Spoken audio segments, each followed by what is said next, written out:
on America. The media said what? Ha ha ha ha ha. Dig on America. You are fake news. Last call. Last call. Last call.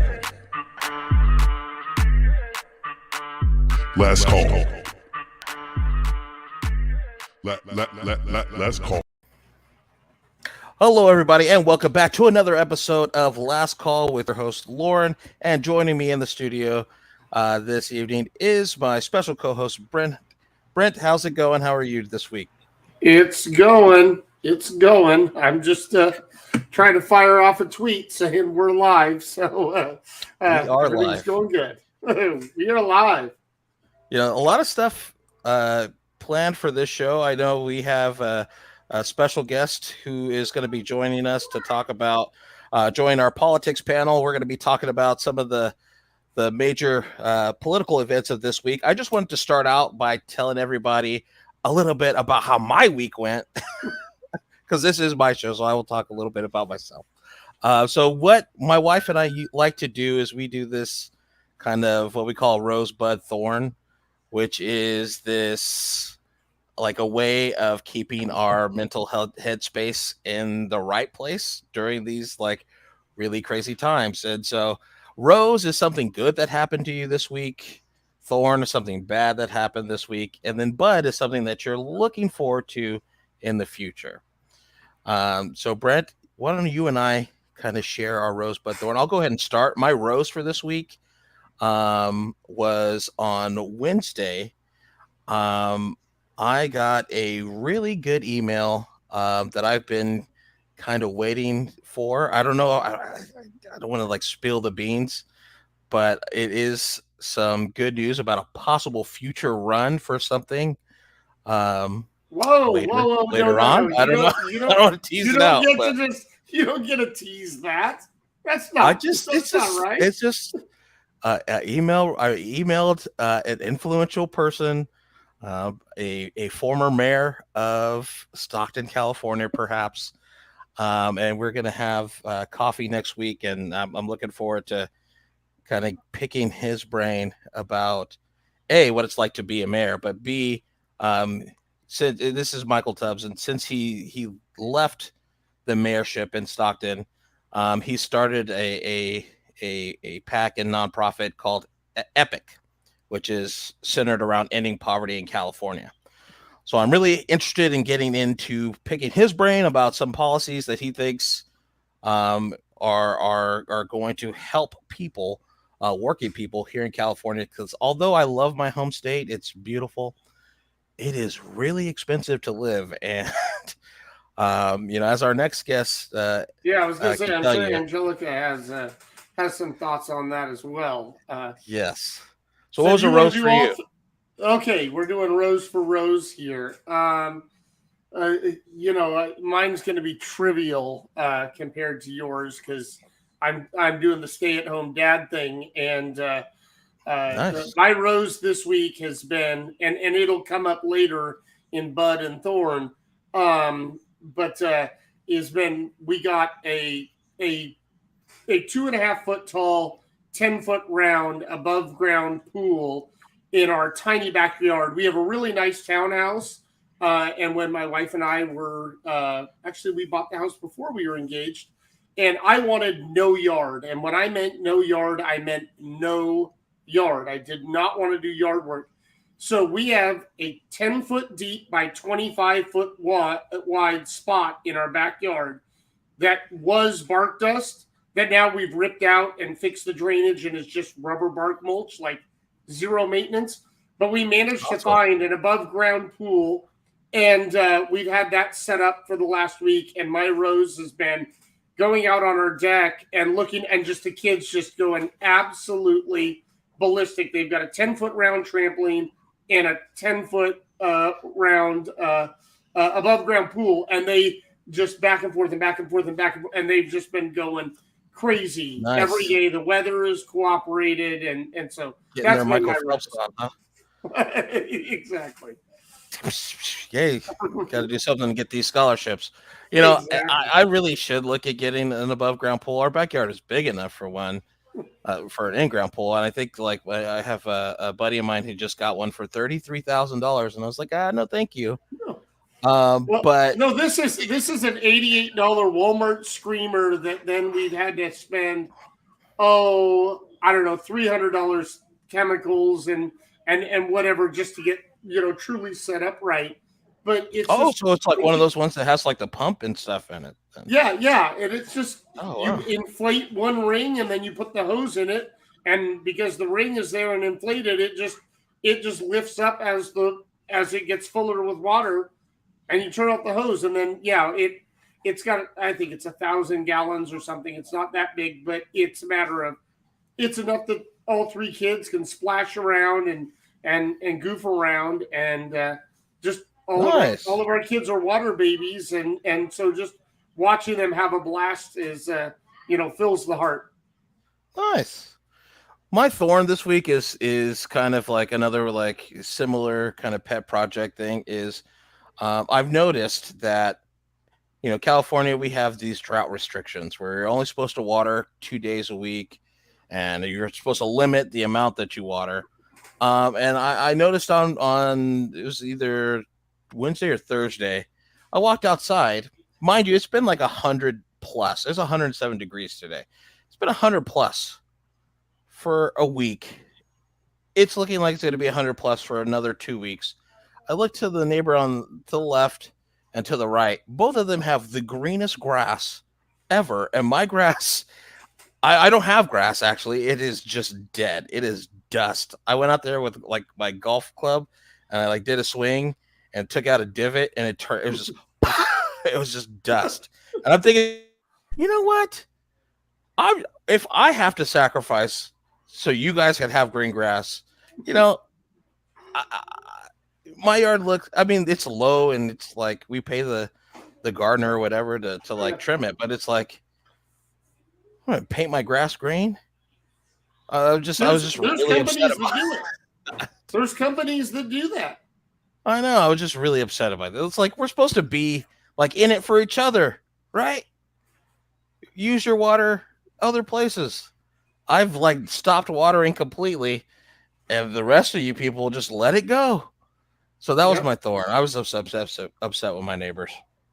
Yeah, my thorn is going back to the pool and the fact that we bought a $90 whatever thing, and that every day it's been, I need to go get this or I need to get that in order to keep the water clear, because obviously you have a pool, when it's cloudy, it's, that's not good. I don't need sick kids from it, but it's like every single day it's another little annoying thing that, like, if it would have shown up yesterday, I would have been able to take care of it when I was getting the other thing. And so mine has just been incessantly back and forth to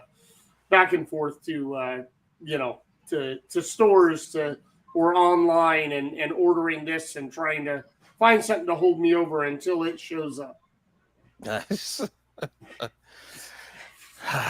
Yeah, that's probably like part of the reason I don't want to get a pool. Okay, last thing. Bud.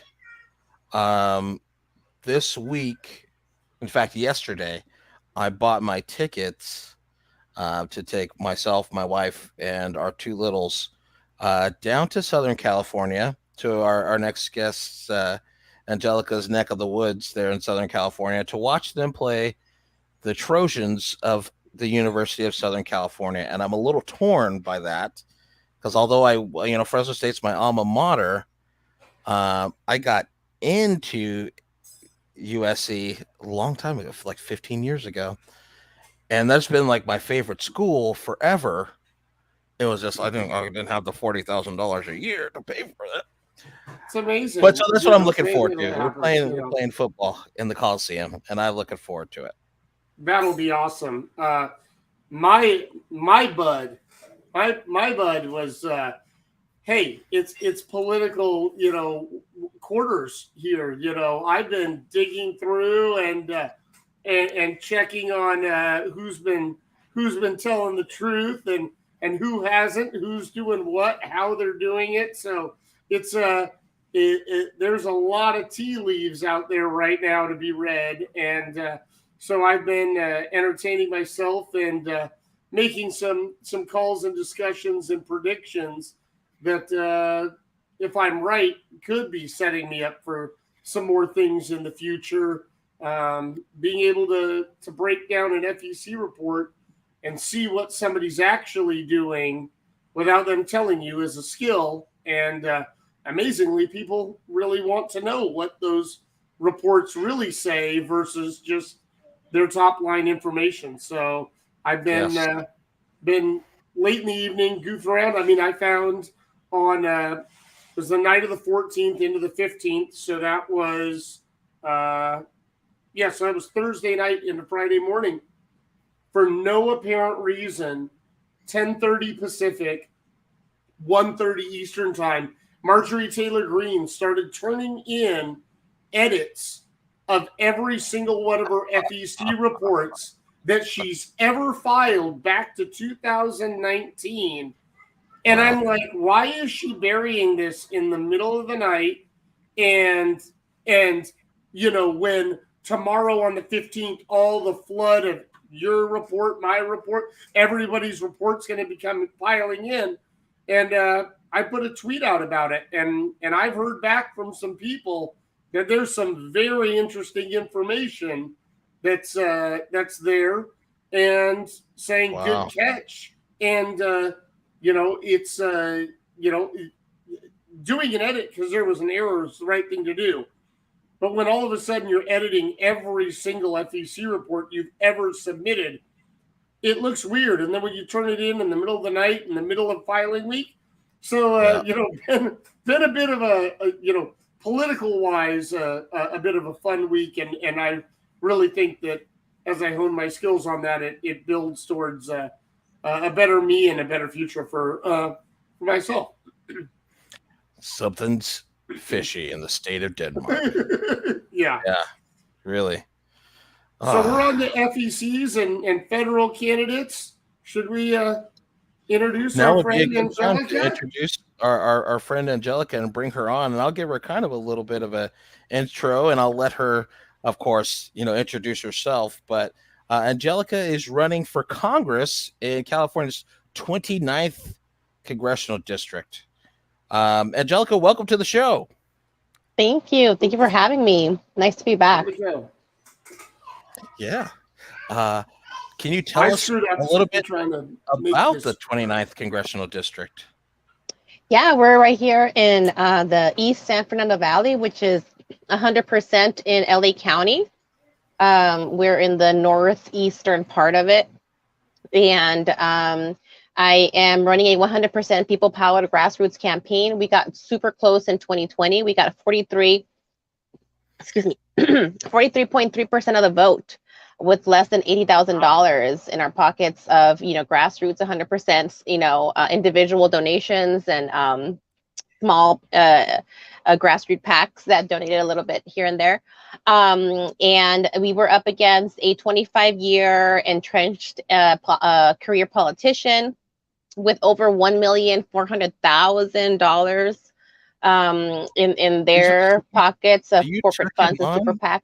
I'm sorry. You took him on. You took him on with $80,000 in your bank, in your war chest, versus a guy that had $1 million and got that much of the vote.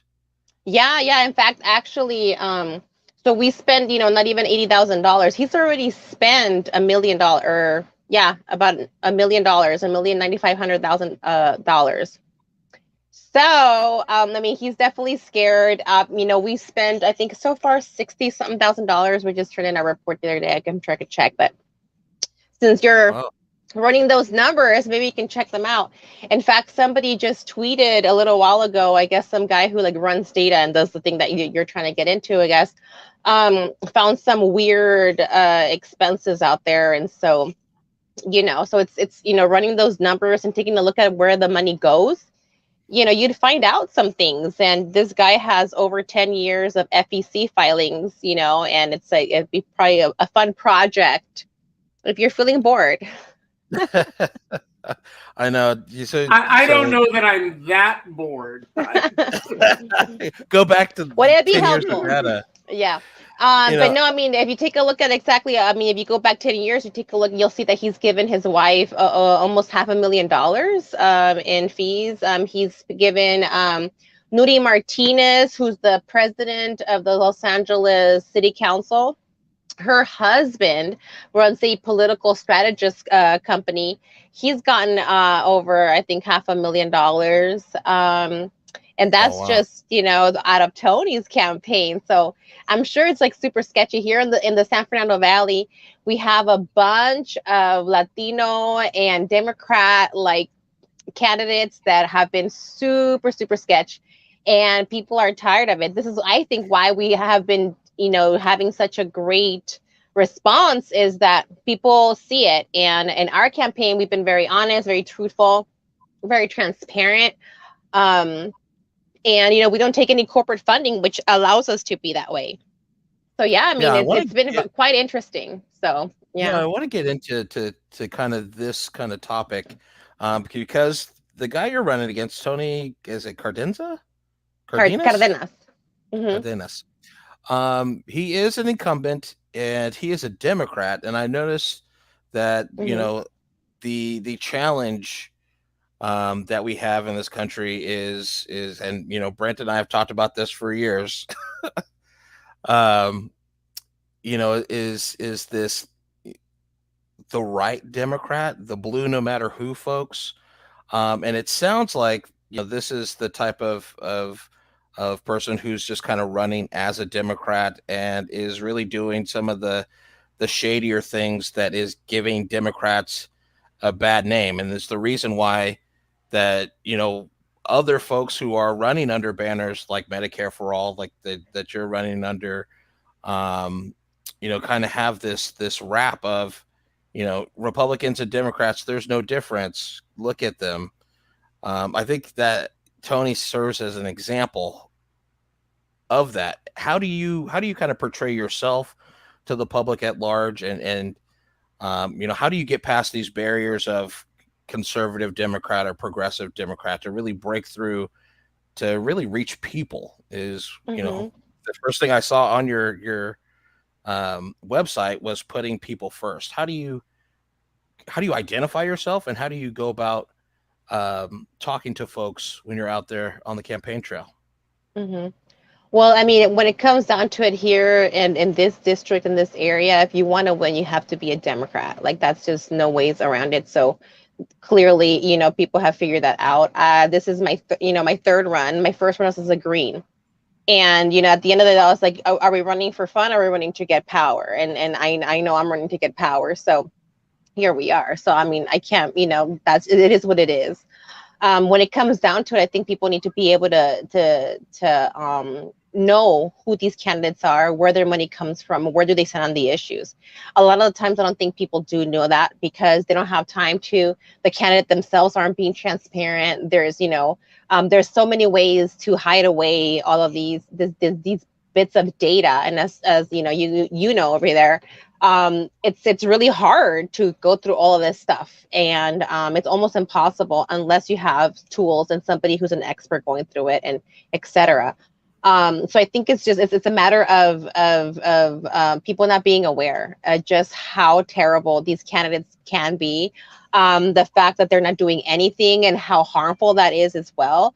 I think that when you're facing a Republican and a conservative or whatever, you have that oh, I'm us versus them or whatever, like, right versus left. When you're dealing with two Democrats, it's like it's more involved. You really have to get into the nitty gritty. And with us, we've been super transparent. We have our platform up on our website.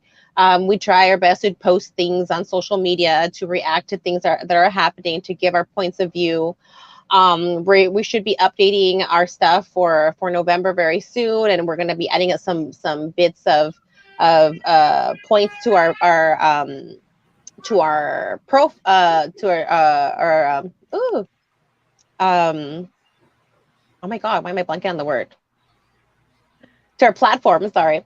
And we're going to be also including a plan as to how when we want to utilize our office space. So we want to be super transparent what we're trying to do, what issues we want to stand behind, and our plan of how we want to use our time. So I think that the fact that we've been very honest, we talk to everybody. We talk to Republicans, we talk to Democrats, we talk to independents. We don't leave anybody behind because we don't really have the fancy tools to do that. So most people who are running for office, especially establishment candidates, have like the PDI and I don't know, NPG, VAN, and this, that, and the other, all these like fancy softwares and tools, and they're able to really pinpoint and target and this, that, and the other, and basically omit a bunch of people and focus on a certain set of voters that people are predicting are going to be the ones who are going to turn out for you, etc. We don't really do that. We focus on areas. We focus on, whose data do we have? Do we have phone numbers? Do we have emails? So we're working off of raw data. We go down to Norwalk to the county registrar, and we get a CD, if you can believe it, of information. And that's how we've been breaking down our data. So we were able to get 43.3% of the vote with no strategists, with no experts, with not even Excel. Okay, we were using like Google Sheets and stuff like that, and making it happen. So we did that in the middle of a pandemic. We did that without being able to talk to people. We did that without being able to have real life events.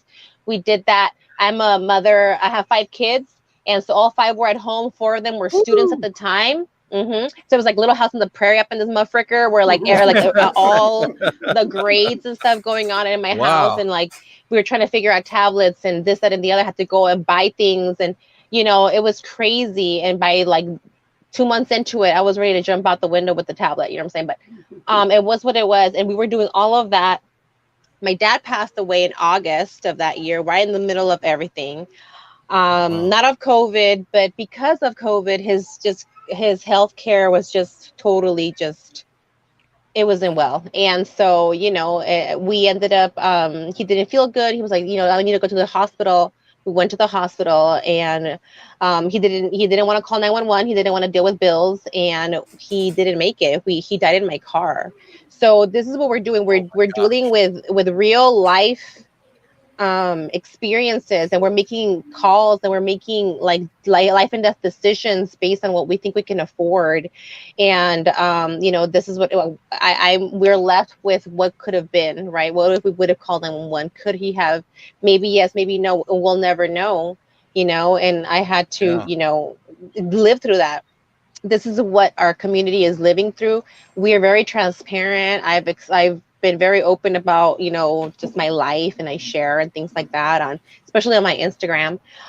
So I think that we built a relationship with our community where, maybe I overshare or whatever, but people need to know that I'm a regular person. I mean, that's just what we do. And sometimes I only have life things going on. It's not everything is like, election related. So we're open with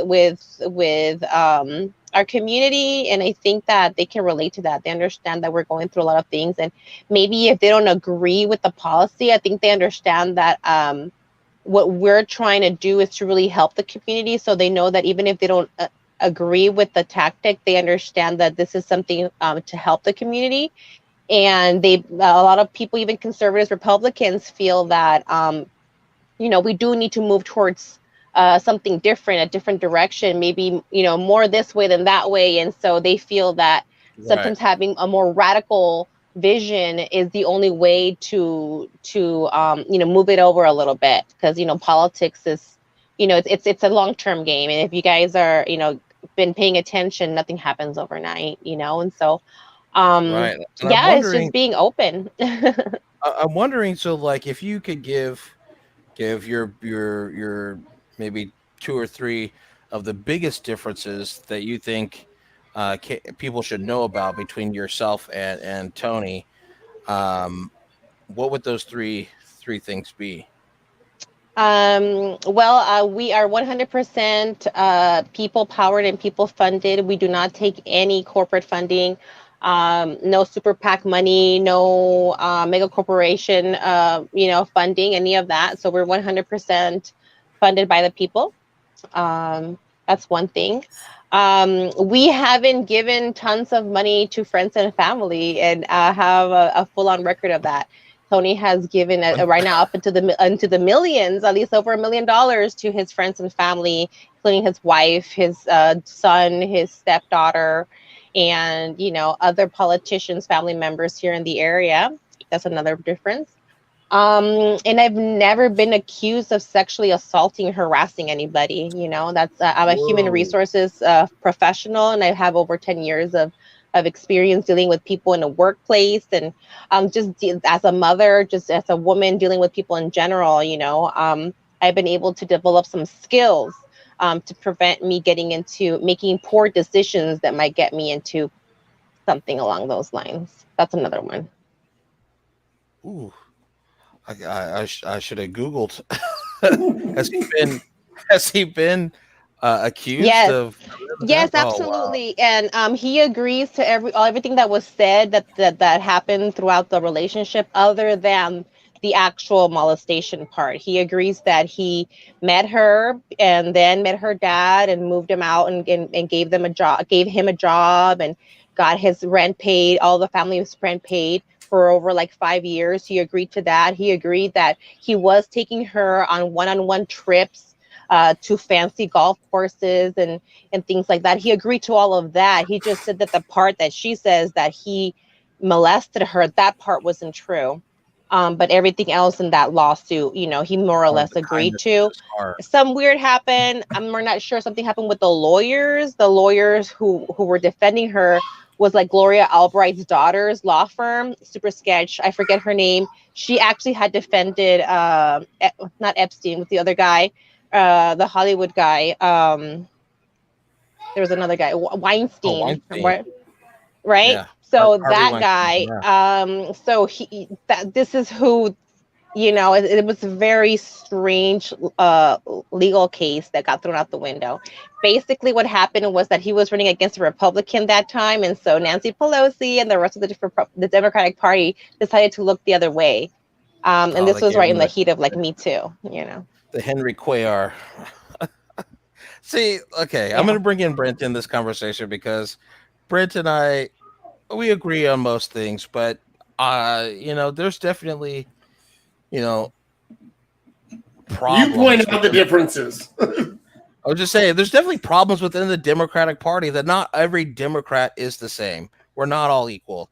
There are the blue no matter who discussion is thrown out the window. It very much matters who. And I think that if we could talk to the electorate about, look, I'm a Democrat and these are the values I believe in, and look, I'm living those values, then it's all good. But to say I'm a Democrat and that gives me an automatic pass on any kind of scrutiny, I think is problematic. Even in this time where it's like, democracy on the line. I get it, but it doesn't.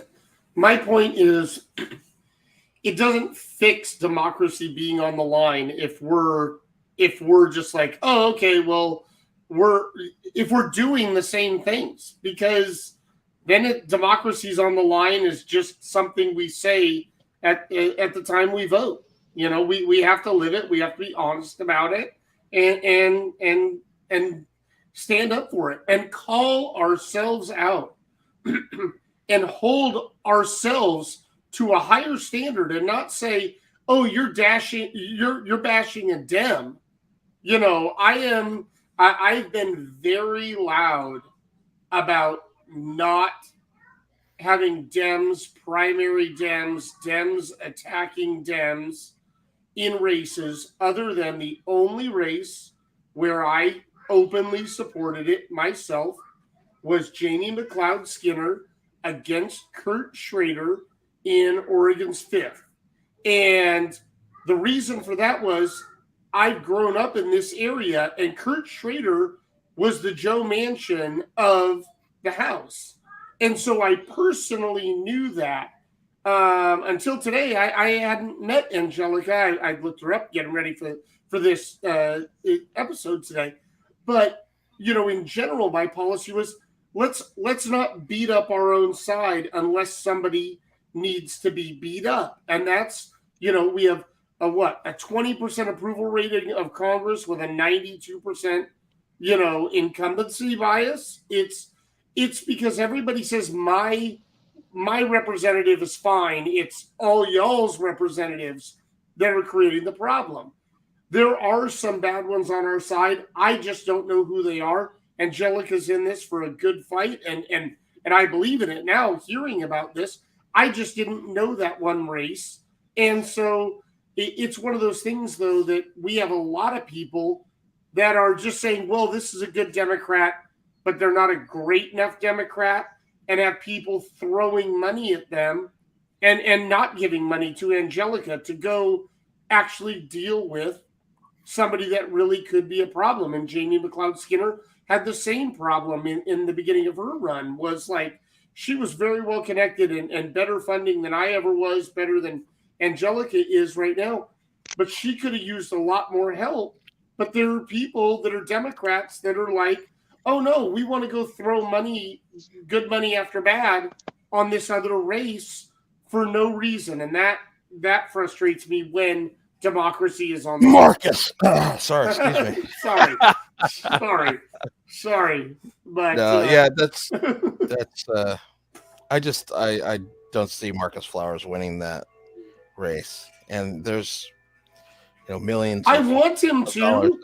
I want him to, but I don't think that another $1 million is going to do it. I think that $1 million spread out amongst Angelica, against Jamie McLeod Skinner, against some of these people that have new boundaries where they're just trying to hold on, is better spent. We need to target purple districts, and if they're represented by Democrats, do everything we can to hold them, and if they're represented by Republicans, do everything we can to flip them. But everybody looks at Cook Political Report and says, oh, that district's totally red, and then somebody will jump in it, and they'll be like, let's virtual signal. Let's give this guy a fire hose of money and just see what happens. And they pass up on good people trying to do bigger things. I'm not a fan of, I just ran to change the narrative. That drives me nuts in somebody's speech, in late November when they come out after they've lost. Well, I was successful because I changed the narrative. I was successful because I drugged the conversation. We need action, and we need people like Angelica willing to go put in that action. And she's further to the left than I am, but I'm okay with that because that's where the conversation change and the compromise comes in. Is Angelica stands over here and I'm over here, and then somebody else. Can we drag that conversation that way? Can we meet somewhere? The political extremes, I don't think that we ever should be saying, okay, we're going to go with this extreme or that extreme. I just think that obviously I'd like the extremes on our side to have more power. To have a little more. Because the extremes on the other side are fascism, which isn't a political extreme. That's removing our form of self-governance. But, at the end of the day, new blood, new voices change the conversation, but we got to win with them. Just saying, man, I built a movement on Twitter and I got 30,000 followers and those 30,000 followers loved what I said is who cares? And then got 2% of the vote. Yep. Like, come on. Yeah. And that kind of pulls us into politics panel topic for one of the topics that we're going to talk about today. So it's just open discussion with everybody. And Angelica, thanks again for joining us. Is kind of to Brent's point. It's a couple weeks ago we found out that House Majority PAC, which is Nancy Pelosi's PAC, is funding extreme Republican candidates to the tune of millions of dollars. Do you have an opinion on that, with the hope that, let me just put out the strategy. So the hope is that by giving money and uplifting these extreme candidates, that they will win their Republican primaries and be easier for Democrats to dispatch in November. I think personally that strategy would have been, kind of like wild,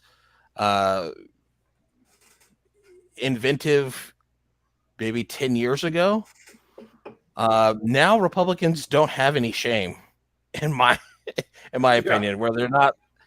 Someone can say some weird, outlandish stuff. They're openly saying, "Yeah, overthrow the government." A lady the other day said, "Thank you for protecting white lives," and nobody blinked an eye. I didn't hear anybody say, "Oh, that's not what we represent." Yeah. I didn't hear any of it. So I don't think it's really that great of a strategy in today's Republican Party. Angelica, what are your thoughts? Well, I hadn't heard about that until now, but I'm not surprised. What I'm more concerned is the fact that the Democratic Party, they're not learning from their past mistakes, because didn't we see this before in 2016? The Hillary Clinton campaign, along with the DNC, was working in cahoots with the mainstream media to uplift Donald Trump in order to make it easier to beat him. And then what do we ended up with Donald Trump as president.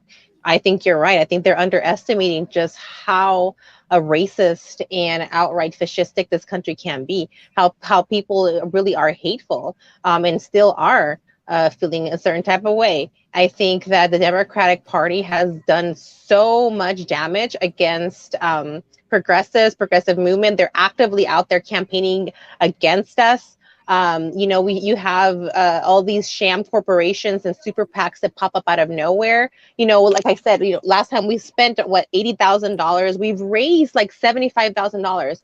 Why is it that a super PAC got turned up just to purposefully raise over $300,000 for Tony Cardenas? They spent over $240,000 in independent expenditure this last time around, on top of the $1 million that Tony has already spent on the campaign against a candidate that only has raised like $75,000 this turnaround. Why are they spending so much money against efforts against candidates like us? Why? Okay, I'm going to jump in here because we're on the PAC, super PAC, corporate money thing, and Lourin and I differ here. I want campaign finance reform. I want it with all my heart. But I say we got to play with the same tool chest as everybody else. And if anybody's dumb enough to give me $100,000, then I'm taking it. I don't care who they are. I don't care if it's the NRA that I'm going to vote against every single time. They're dumb enough to put it in here so that they can get me elected. Let's take it. Let's fight fire. Let's go.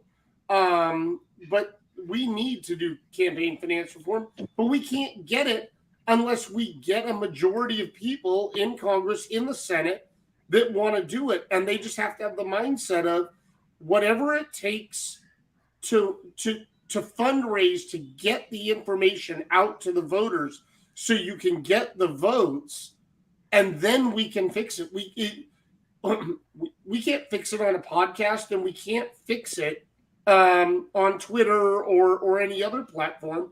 It's going to take people like yourself getting elected.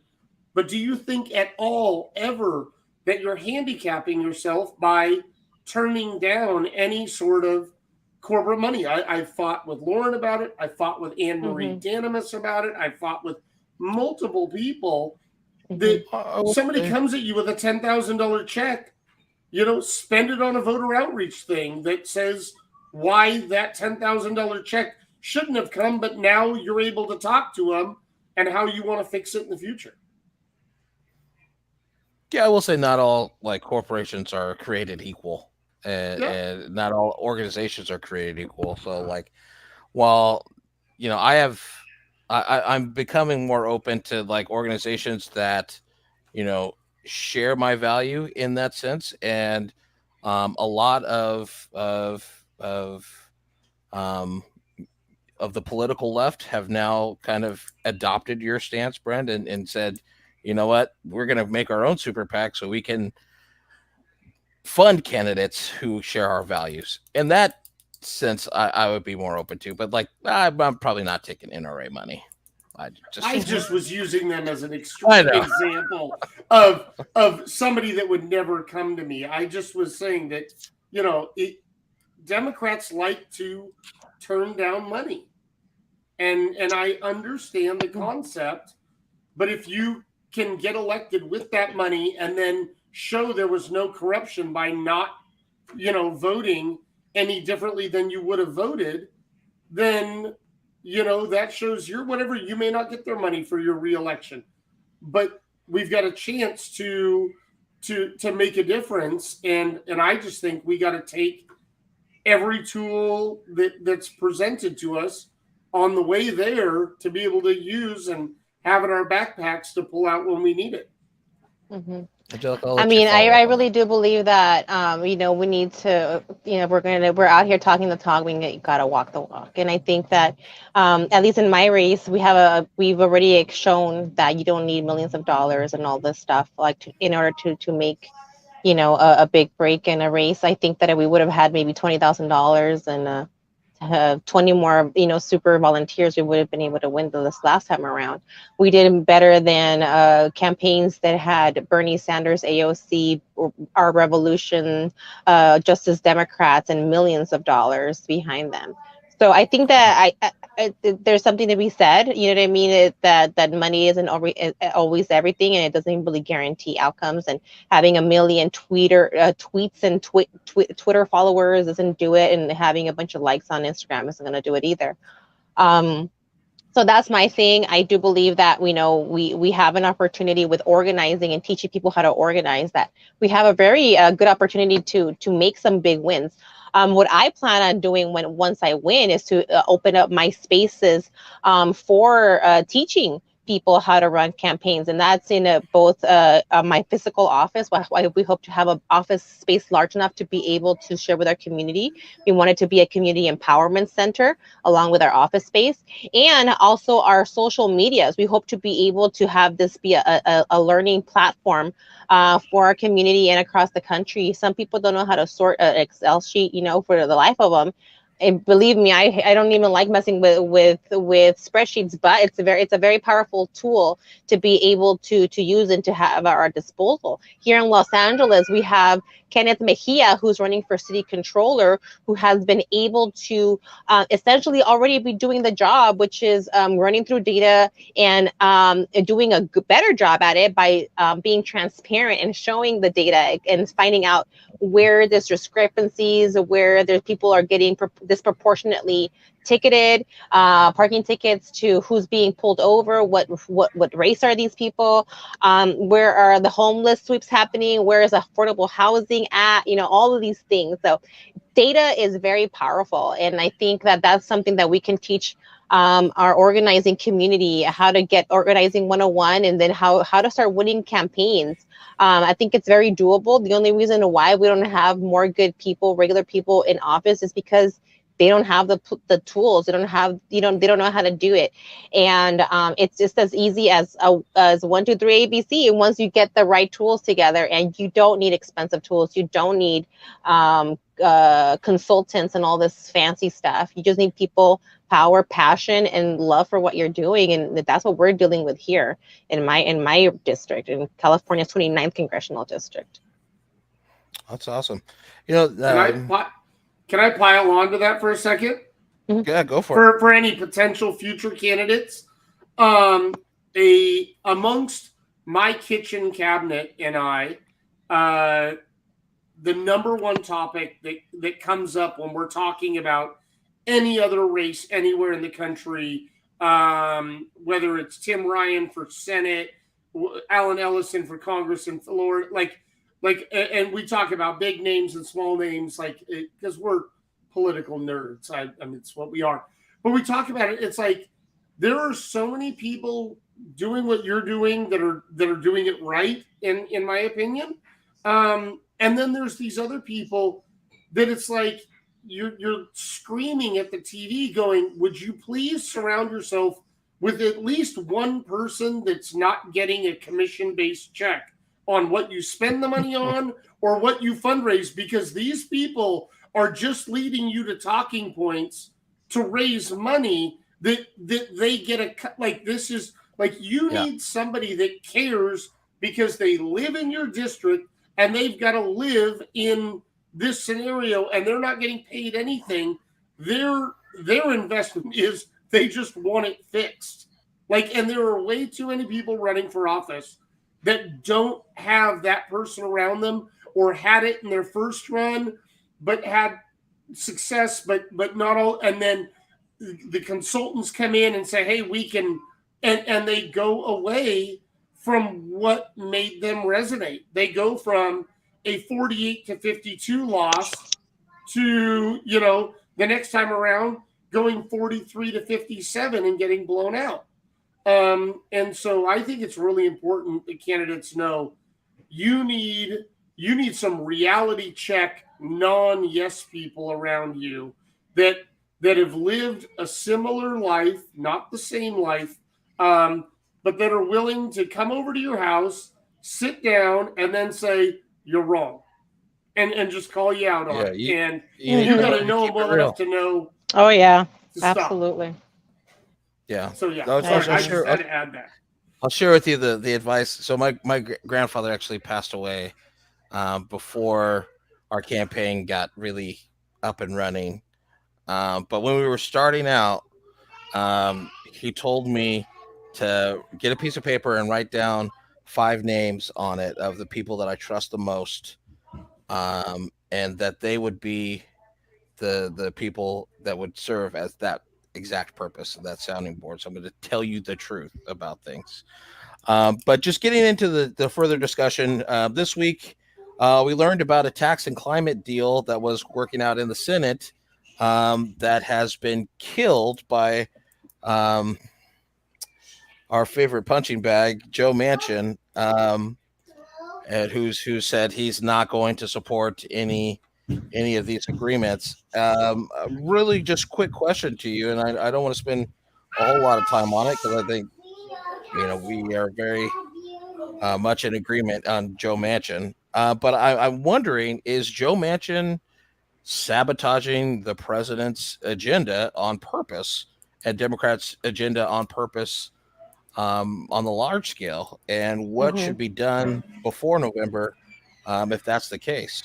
Well, you know, you shared a gem that your grandpa shared with you, and I'm going to share a gem that my dad shared with me. And so my dad went to 2nd grade. He could barely read. He used to say, like, hey, I could barely read Spanish, let alone English. You know, I mean, he came over here undocumented at like 21 years old, and this, that, and the other. He didn't realize he didn't know how to read until he got here, because when he was, you know, back at home, he didn't realize he didn't know how to read. But one thing it was very observant. He was a very observant man. And so one thing that he told me is, like, the Republicans, they're really good at, like, fighting for what they're fighting for. He's like, and that thing changes. It's never the same thing, but they'll fight hard regardless of where they stand. He's like, and they're a very loud minority, he says. They're a very loud minority. They're actually a minority. He goes, the Democrats, that's a whole other thing. He goes, the Democrats, they're really good at pushing something really hard when they can do nothing about it. But when they can, he would say, se hacen pendejos, which translates to they act stupid, like they just don't know. And they're really good at passing on the baton, which is one thing that an observation that he made throughout, like, you know, he got here like in the 70s sometime. So like sometime in the 80s on this way, like Barbara Boxer and Dianne Feinstein, they were the senators here, or like in the 90s or whatever. And they would always trade positions, good guy, good cop, bad cop, and things couldn't get passed because one or the other. And this is something that the Democrats are just, to the point that somebody who's got 2nd grade education, who doesn't really pay attention, couldn't even vote, was able to clearly see that the Democrats have the problem of not using power, not wielding it. What did Joe Biden say the second he got into the presidency? I'm not going to do executive whatever. Excuse me, let me just slice them up myself. You know what I mean? Like, what is he doing? He literally castrated himself just for no apparent reason. He just went for it. Why would he do that? The Republicans use every single bit of power. They will block everything. They will block a judge. They will do this. And then here we have our guys we're gonna cooperate. If we're gonna reach across the aisle type of bullshit. Like, why are we doing that? Why are we doing that? When do you ever see them do that with us over on this side? So I think that that's one of those problems that we have, is that, you know, we don't seize the moment. And like right now, this is a desperate time, calls for desperate measures. And I think that right now we're running out of time. Time is of the essence. There's no more time to waste. So the time is now. So this is what we're doing. And I think a lot of people are feeling that the economy sucked, the pandemic was handled horribly. The climate is on its way out. Like, I mean, education, our kids aren't even safe in schools, let alone being taught anything. Like, things are just not getting better, and people are over with it on both, like, on the liberal side, on the conservative side. Everybody is tired of it. Sidebar: are you one of those people? I think we had a poll that came out that like 92% of people 18 to 29 wanted Joe to step aside and have a different nominee for president in 2024. Oh God, yes, I am one of those people between the ages of 19 and 29 that feel that way. That is me. Yes, I am one of that is us. No, I'm a little bit outside of that age group. You know, I mean, it's yeah. I think, you know, Joe Manchin. I go back and forth. I almost feel like they kind of like keep him around as a cover. That there's more. I mean, he was there to keep Bernie Sanders out. Joe Manchin, or which Joe we talking about? Yeah, Joe Manchin. Oh, Joe Manchin. No, that's to go as far as I'm concerned. Joe Biden, oh my God, he needs to, like, oh my God, somebody get your grandpa. Like, it's so embarrassing. If you watch international news, oh my gosh, it's so embarrassing. He's the next one. I want to get. Oh my God, it's almost like if he wasn't so an awful human being, I would be like, oh my God, you guys, it's elder abuse. But like, you know, like karma works in crazy ways. Yeah, he needs to stop it. The thing is, like, well, then there's Kamala. Oh snap! And then who's after Kamala? What's the order of progression? Like, oh, like it's kind of cray. Like, yeah. I don't know. It's rough. But if we want to win, we're gonna get to Biden. If we want to win in 2024, I think the Democrats are gonna have to. I don't know, like, I don't know. Joe's gonna be like, oh, my foot, my heart, my foot, and then like Kamala's gonna be like, oh, my husband's heart and my husband's foot. Like, we're gonna have to sit this one out, you guys, and get creative. Whoa. I don't know. I'm calling time out here because I see the argument.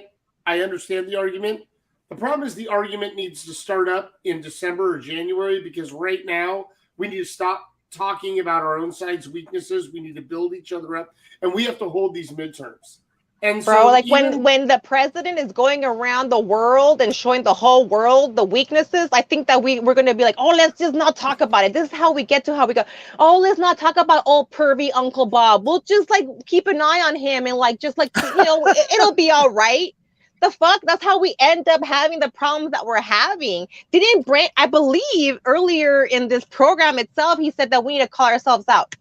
Calling ourselves out is the time is now. Yeah. Period. Yeah. Okay. But you also, yeah. Never mind.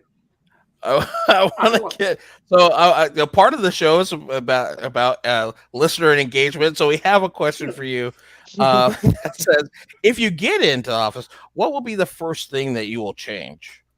Well, as far as like how Tony does things and how I plan on doing things, is I hope to have my office space be welcoming. He's up in like on the second floor of like a shopping center, like all like weird, and like the elevator is way in the back. You think that there's no elevator there. It's all weird. The door is locked. You can't even get in. It's like, who is this? What do you want?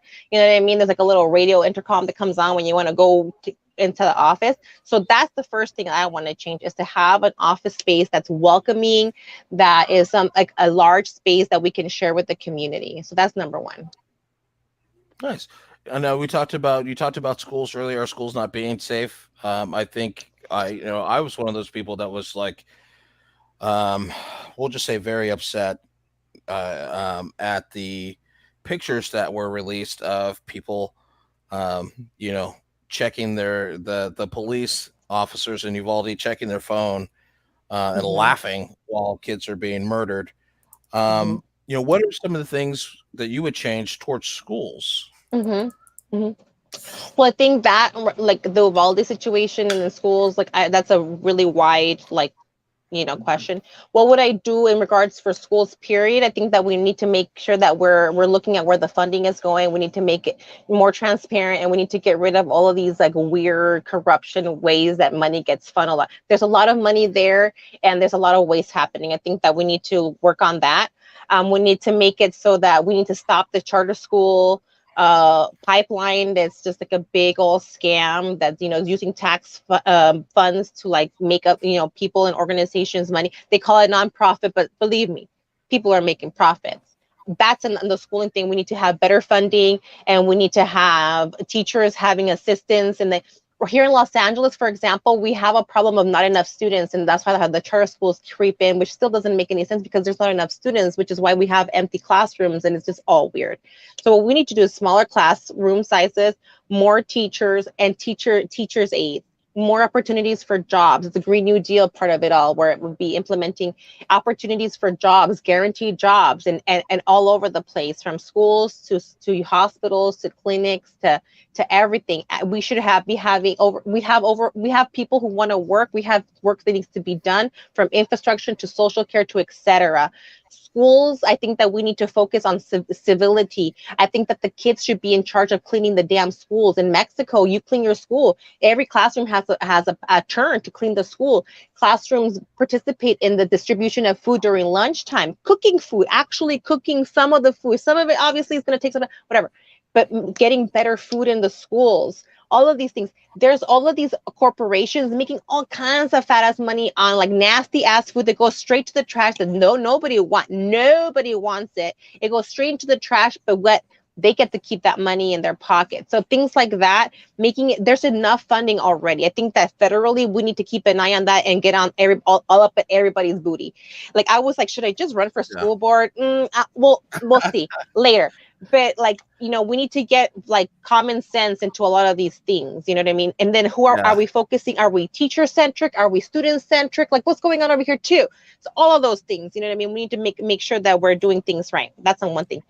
Police and safety and all of this stuff. That's a whole other thing. Police get too much money. We need to figure it out. That police department shows us that all the money, all the training, all the guns, all the gear, it doesn't fucking matter anything, because this police department had the training for this exact same thing at that campus, they use those same classrooms for this practice run, and they were not able to do anything. So obviously more guns and more this is not the solution. I believe, going back to the schooling thing, creating a sense of civility, freaking people, and less electronics, paper, pencils, writing things out, human contact.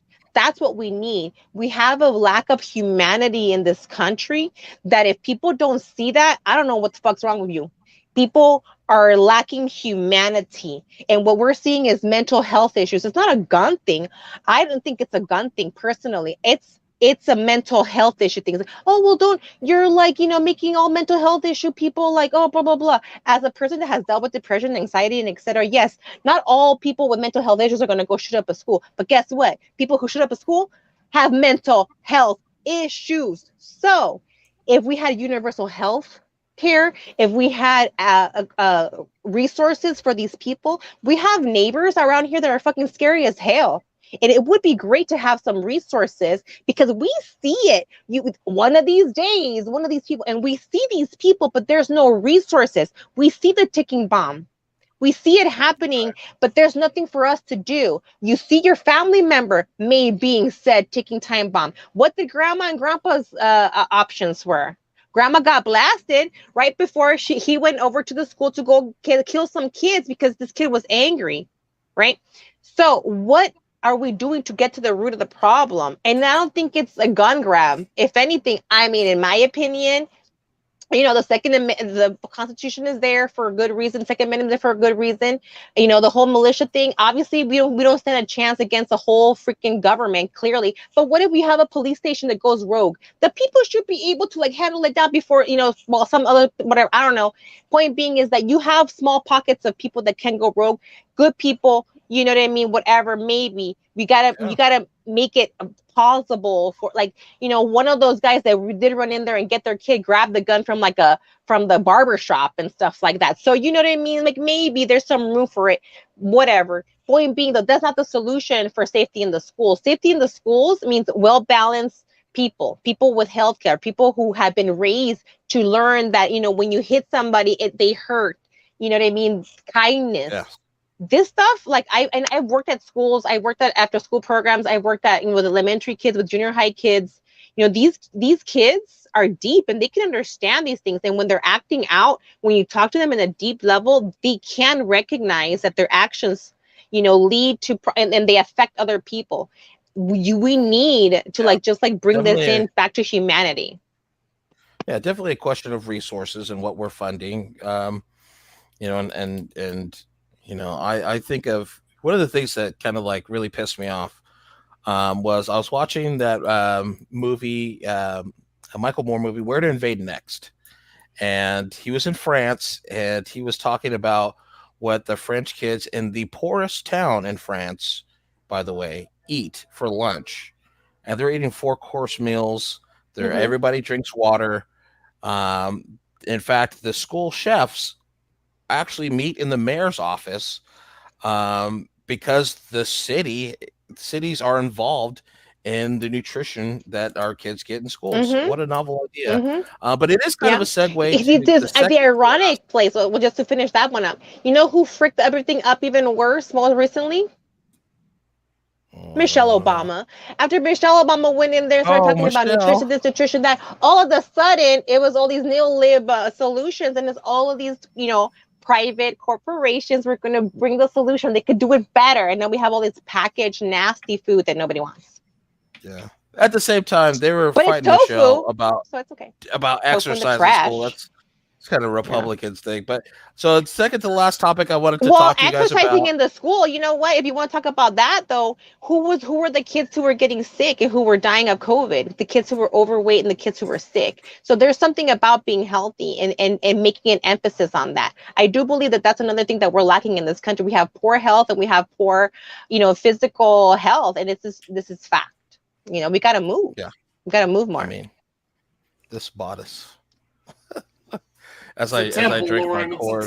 But dad bods, they're all the rage nowadays. It's different, but get healthy, kids on a healthy start. And I think it goes from mental, emotional to physical, and you know what I mean, nutrition.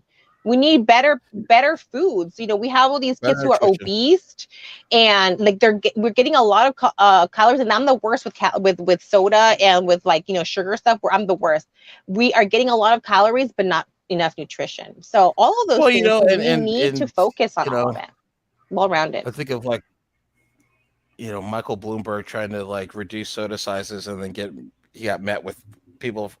I don't know about all of that. I think forcing people into doing things and taxing people out of doing things, that's bullshit. And taxes are just, it always affects the poor people more than anybody else. So I'm not for these random ass, at the cashier taxes. I don't agree with any of that.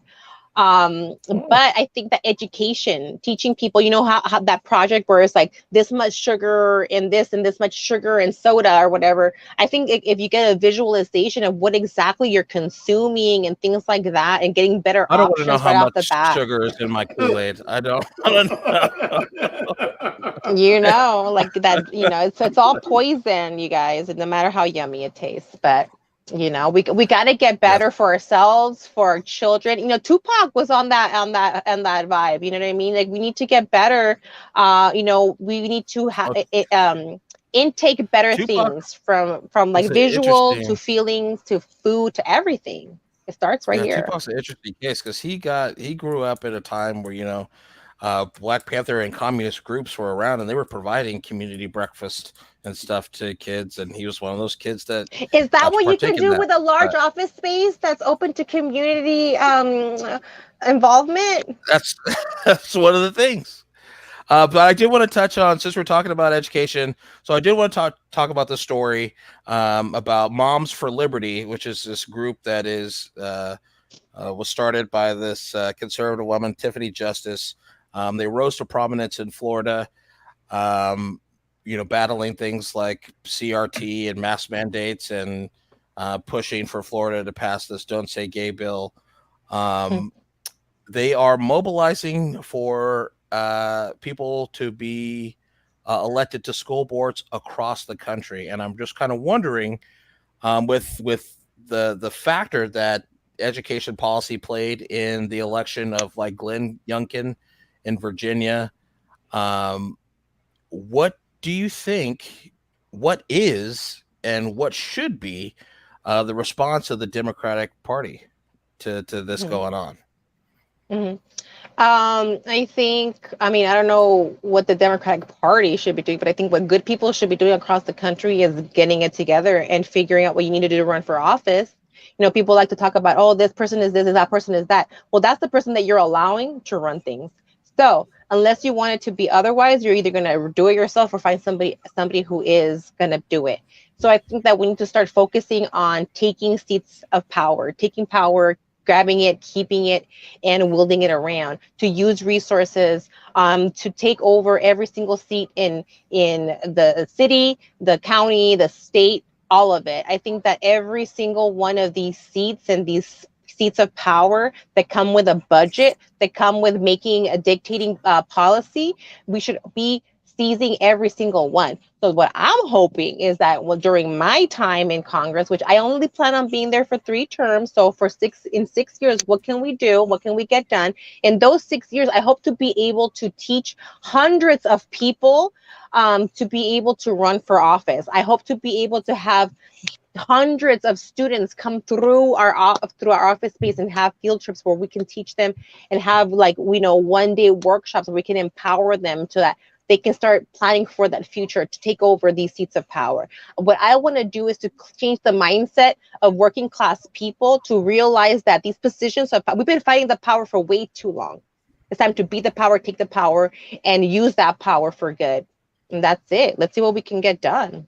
That's what I think we need to do. We need to figure out. So that's what they're doing. They've been doing that. People sitting around, oh, I think I can donate, and we'll just get that guy into office. What the hell happened when we got this guy into office? A whole lot of nothing. I know. I just joined right? a parents group online this past year because the earlier 2021, I guess later 2021, early 2022, when they were talking about reopening the schools and then schools opening and having mask mandates. My wife's a registered nurse at a school district, and people were showing up armed to protest. And so we got really involved in what was happening on our school board, because it happens to be the school board, the school district that she works at, but also the one that our oldest daughter attends. So we became very involved. And so, Brent, I'm wondering, you are my megaphone to the party at large. I think if you, what are your thoughts on that? It should that even be, should the party at large be responding to a group of their own that is encouraging people to run for office and run for school boards across the country with some kind of training or unified training or even possibility of getting some funding?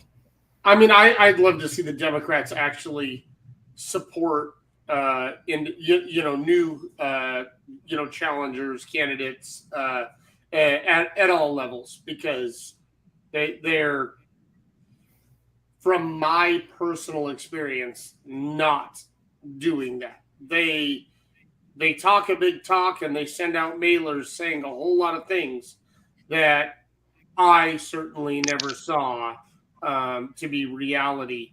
We need to denounce these groups that are, publicly and loudly denounce the groups that are, these hate groups that are, causing these issues. I would like to see the Democrats get active in fighting back by getting people to, local people to run in those situations. I don't see it happening. Unfortunately, we don't. I think good people across the country need to just run, because there's going to be some areas where a Democrat is not going to stand a chance. So we need to have like good Republicans, which they're out there. You fucking know them. You know what I mean? They're in our lives. There's good people who maybe see things a certain way, whatever. But most of the people around my life are good people. Like, we don't agree on one thing, we don't agree on another, but like, they're good people. And sometimes you're going to compromise, sometimes you're not, and sometimes you're going to agree to disagree, right? You have to bring out guns and stuff like that. Like, can we just talk about it? And can we let science and reality lead the way? Like, that would be the best thing to do. And I think that, that there's like some areas where, maybe it's in some Democrat or like, some lefty progressive person's best interest to run as a Republican, because that's like their only chance and they're the only way in that area. It doesn't matter. Good people need to run for positions of power and do good with it. And I think that it doesn't matter what party you are. It doesn't matter like where you come from. It doesn't matter where you were born. It doesn't matter like your gender. It doesn't matter your affiliation in any sort of way. Are you doing good for your community? Are you doing good with the resources, right? Are you being honest? Are you being truthful? Are you being transparent where you stand on the issues? And I think that that's really where we need more good people running for positions of power, period. And there's a lot of these seats within government that you never run for. They get appointed or you get hired, and it is what it is. So look around. There's a lot of power, like in the clerk and all these other offices and stuff like that. Like, there is power and knowledge and having those connections. So by all means, bro, like, get them all. Like, I think all the good people should be running for office.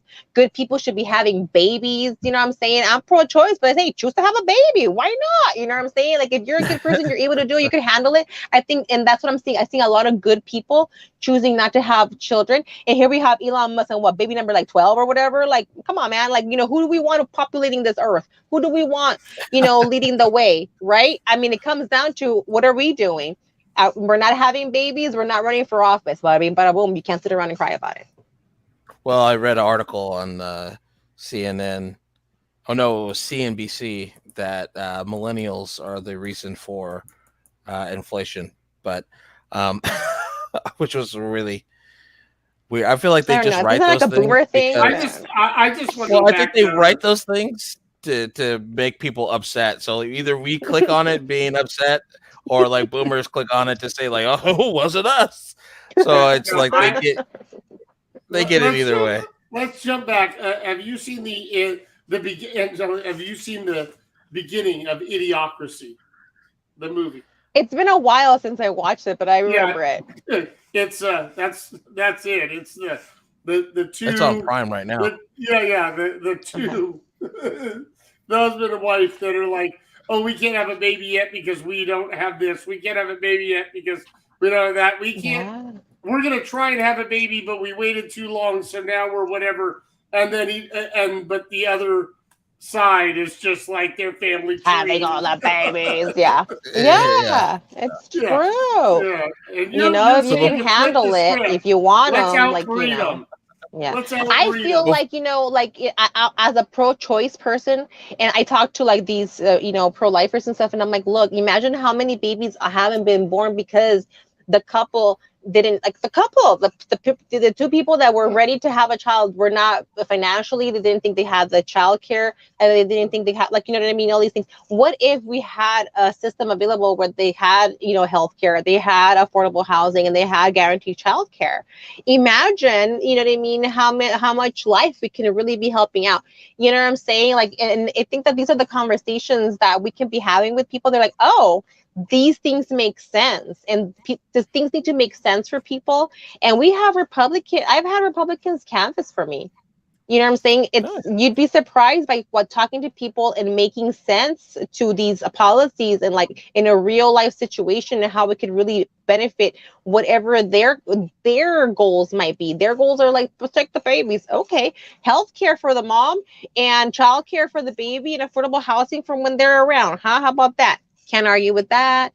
And so, these are the things that people, are coming around to, especially working class people, these rich ass people. They're like, oh, this is like crazy talk.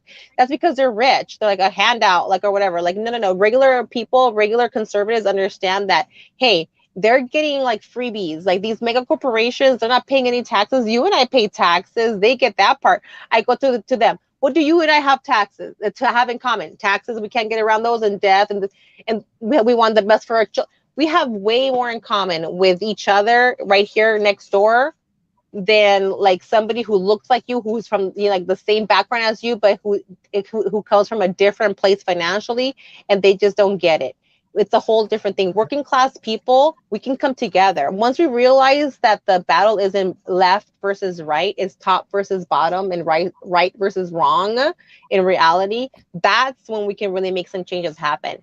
And that's what I'm hoping to be able to do, is to bring forth like the reality, the situations, and be transparent of like what are like our hangups of why can't I get things passed in Congress, etc., along with educating the people, using our platform to really teach them the tools necessary for them to do their own organizing, do real organizing. Everybody on this day at this time at your local town hall, go. You know what I mean? Getting everybody out there and really pushing and getting people out into the streets. We need to go out. We need to look at each other in the eye, and we need to interact with each other. And we need to talk. And I think that if we can get more of that happening, communities can really start making changes.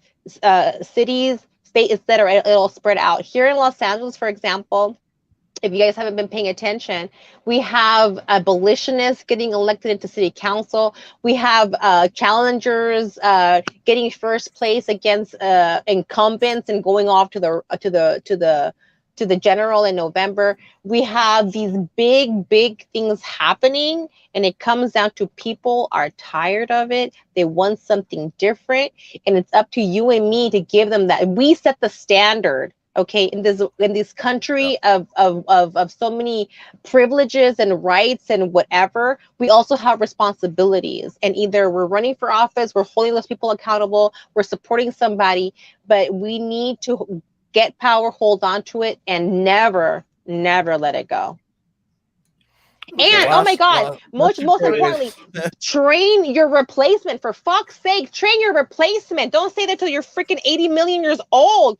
No offense, Bernie Sanders, I love you with all my heart, but you should have already had known who's going to replace you by now.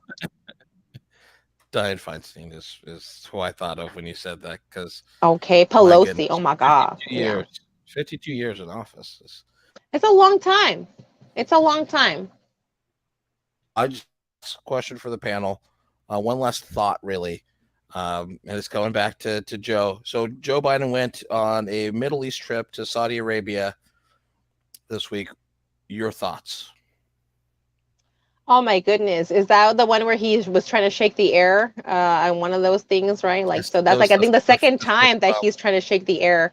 But no, he was pointing at the chair. That's what it was. I'm like, I don't know what's worse, that he forgot where he was sitting or that. Anyways, I think, again, if you pay attention, it's very embarrassing. I think that if we take a look at, he made it very clear where he stands in the Israel-Palestinian issue. He says, you don't have to be Jewish to be a Zionist, and I'm a Zionist, and he's proud of it. You know what I mean? He's out there, making declarations. And I think that that's, making it very clear wherever you stand on the issues, where Joe Biden stands on it all. And so it's either, are we going to support it, or are we going to push for something different? And I think it's time for people to figure out what we're going to do for 2024. It's important. Brent, your thoughts on this? I'm not touching it. I am not touching. I'm not touching Biden's Mideast trip. I'm sorry, I won't do it. I won't. What are your thoughts, Lourin? Well, I just, think we found out that the price of Khashoggi's murder was 2.8 billion barrels of oil. Oh my gosh, I had forgotten about that. So like, it's one of those things that like, again, it hurts our credibility for us to stand up and say we're against dictators and we want people to live in freedom and this and that Mm-hmm.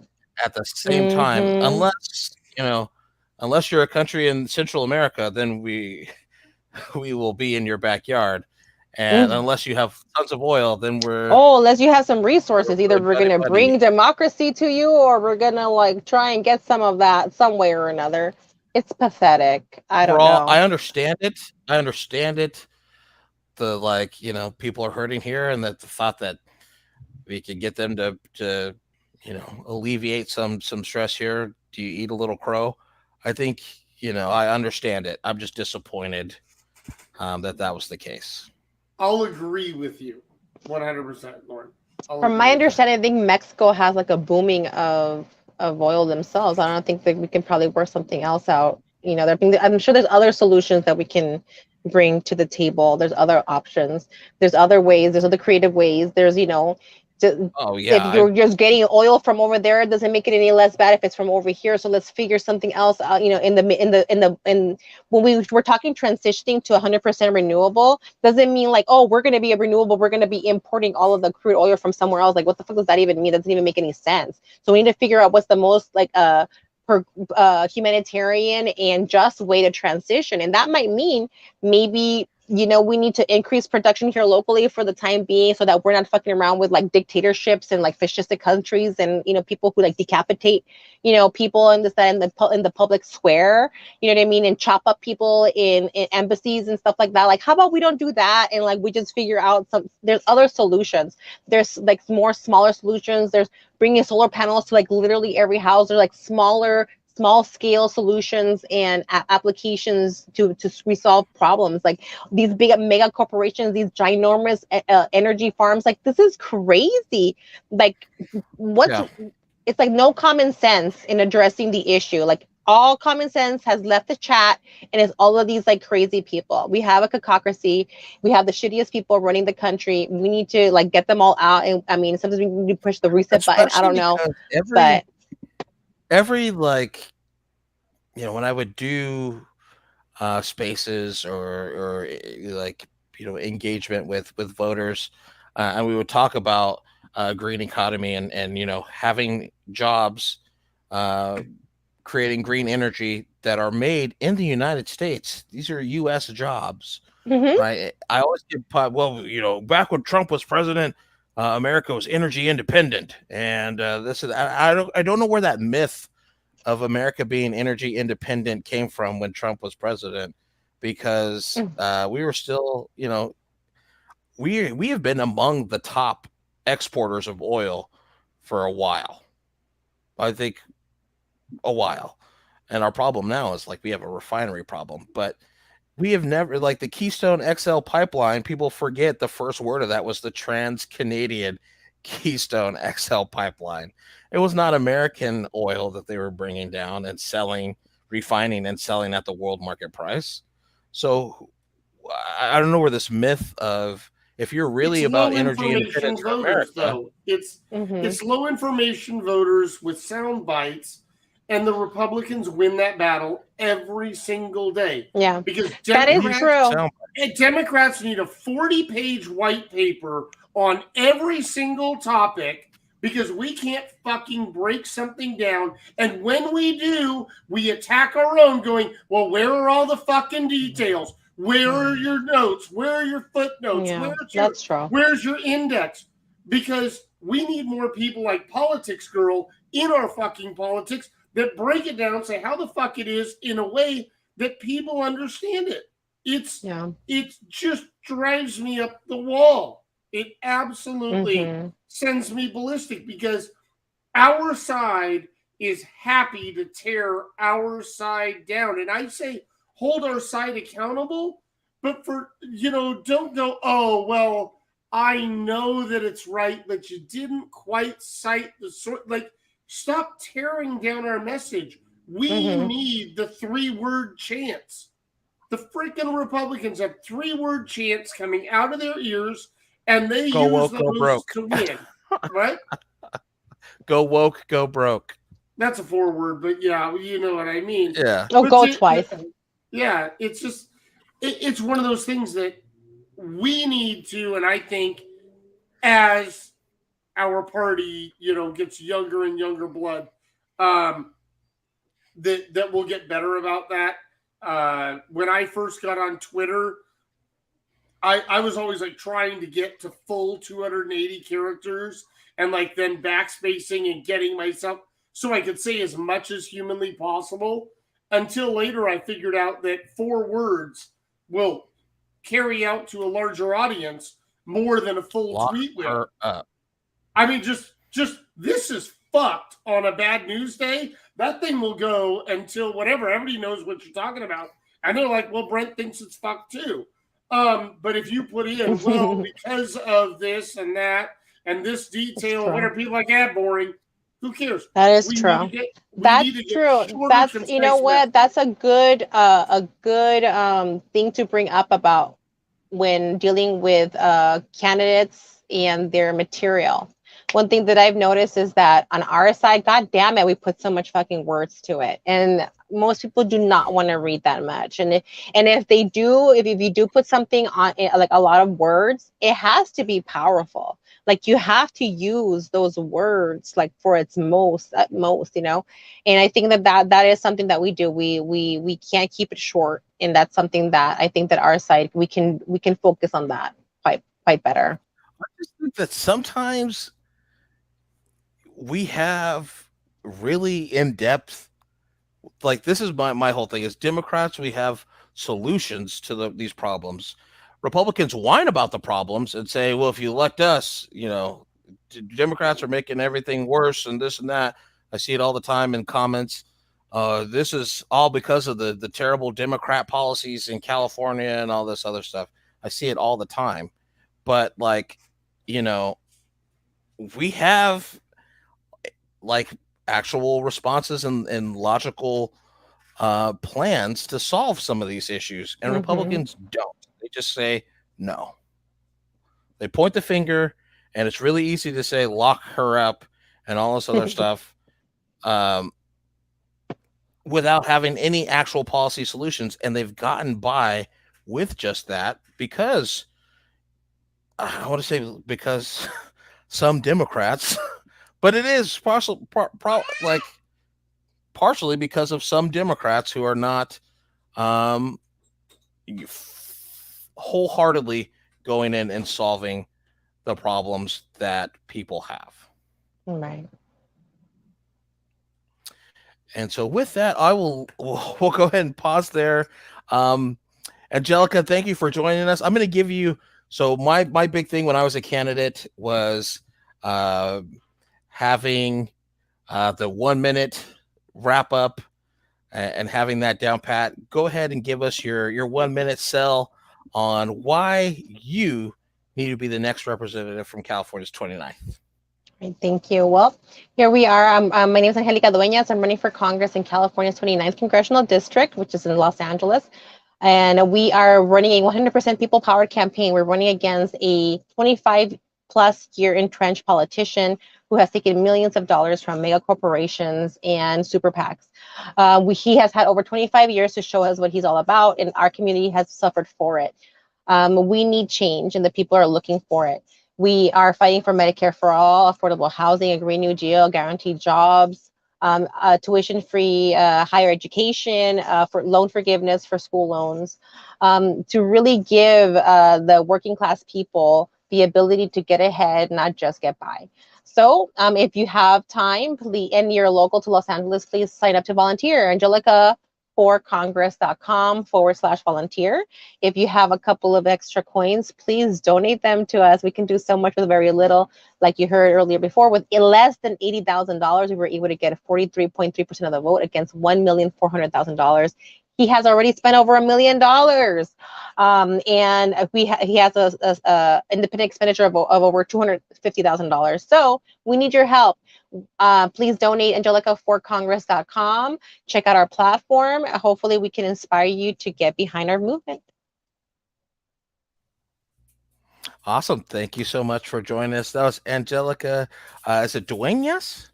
Duenas, yes. See, I have some little California roots here.